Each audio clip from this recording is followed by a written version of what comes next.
Hey, what's up? It's Legendary Beatz here from LegendaryBeatsOnline.com.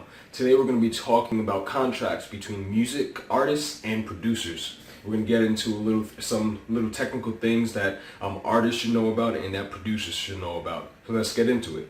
For a music artist, when you're entering a contract with a music producer, you have to ensure that the producer puts into a contract whether the instrumental was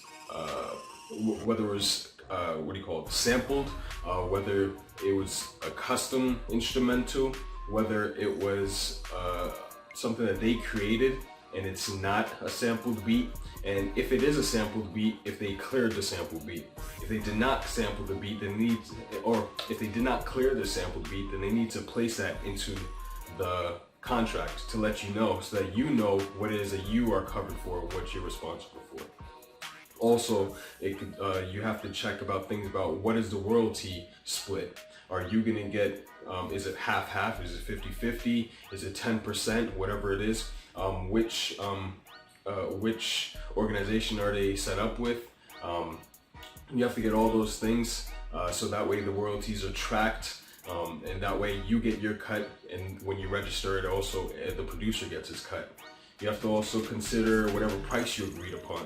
For myself, price could be from $200 up to $1,000 or anything. It depends on the producer, and it depends on the budget of the artist. It depends on what agreement you guys put together. And the contract is just is packaging it and making sure that once you see it and the producer sees it, you sign it, or you digitally print your signature on it, whatever it is, or you verbally agree, but it's on paper.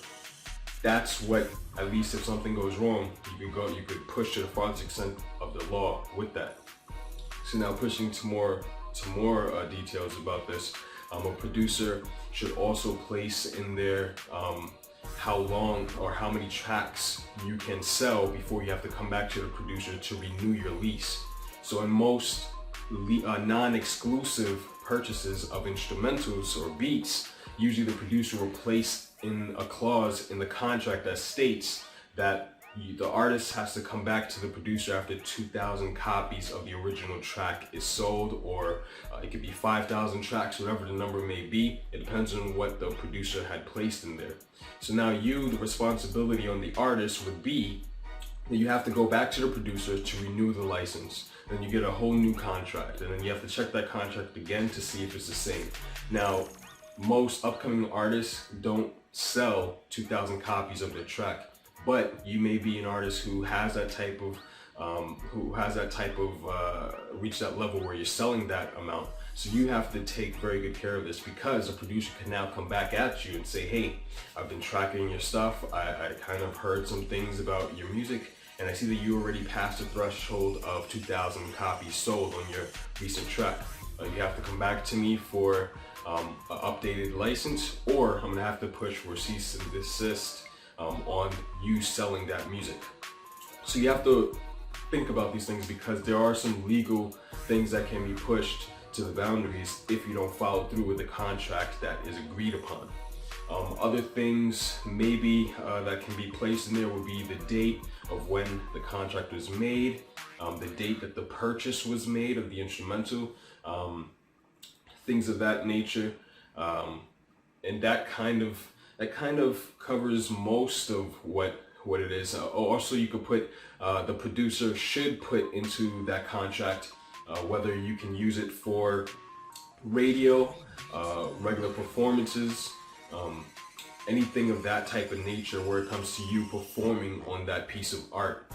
Most producers put in their clause that you can only record, I think, two versions of the track on that instrumental, or 2 works of art on that instrumental, which means that you can only create 2 versions of it. So you can create, I guess this would be considered as like a radio version and a non-radio edited version, or I'm not sure if it's actually 2 separate recordings. Like you could have a remix of the same track, maybe, but you'd have to agree with that with your producer, being the music artist. But that is something that's in there. I know I have that in my contracts.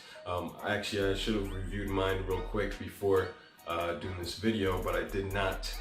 But there is a clause in there where it says that you can use only up to two different things.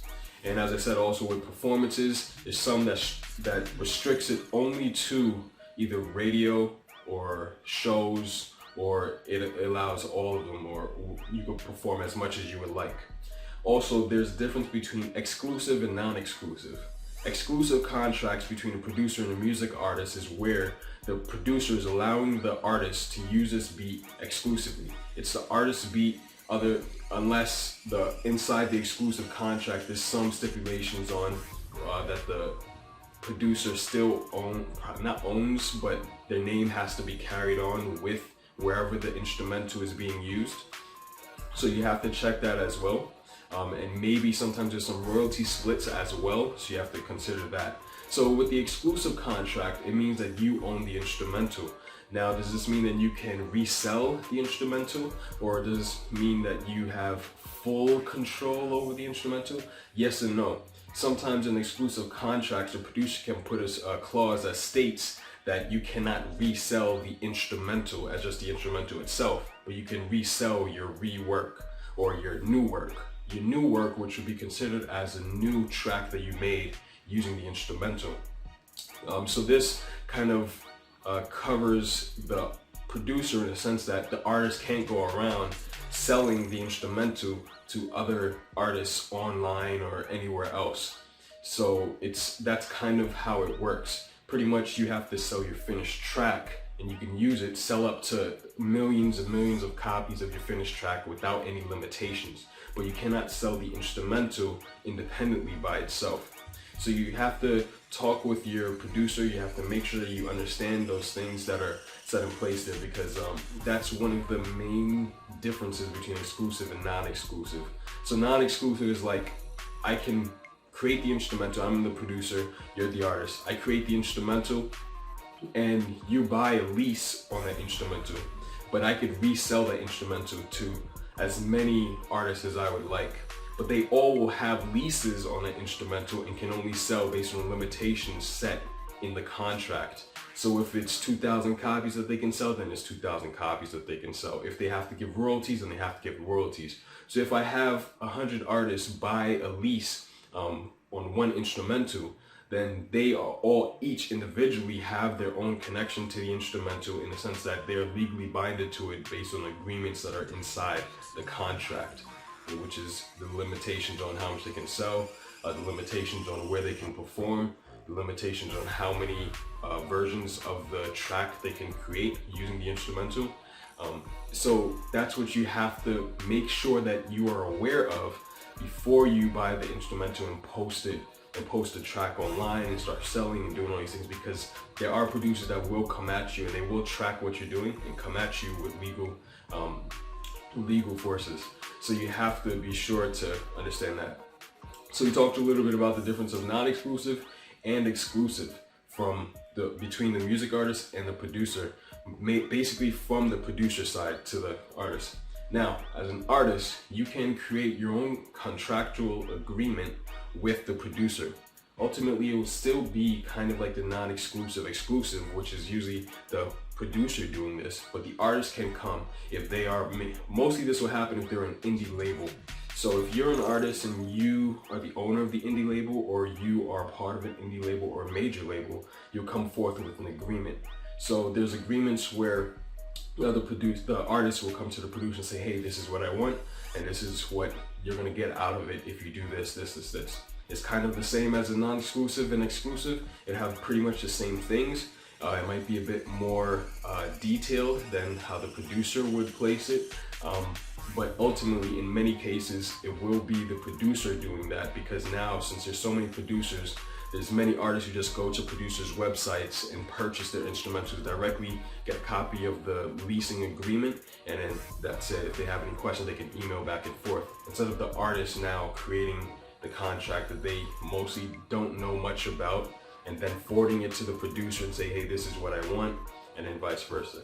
So if you are a music artist and you're looking to get instrumentals for your next track, and you're worried about legal issues and things like that, then just hope this video has helped you. But be sure to check out online, search Google, look at some exclusive contracts, and leasing contracts and look at examples of what's in those contracts and how it can better affect you or better help you with your purchase of instrumentals based on how you're going to use the track.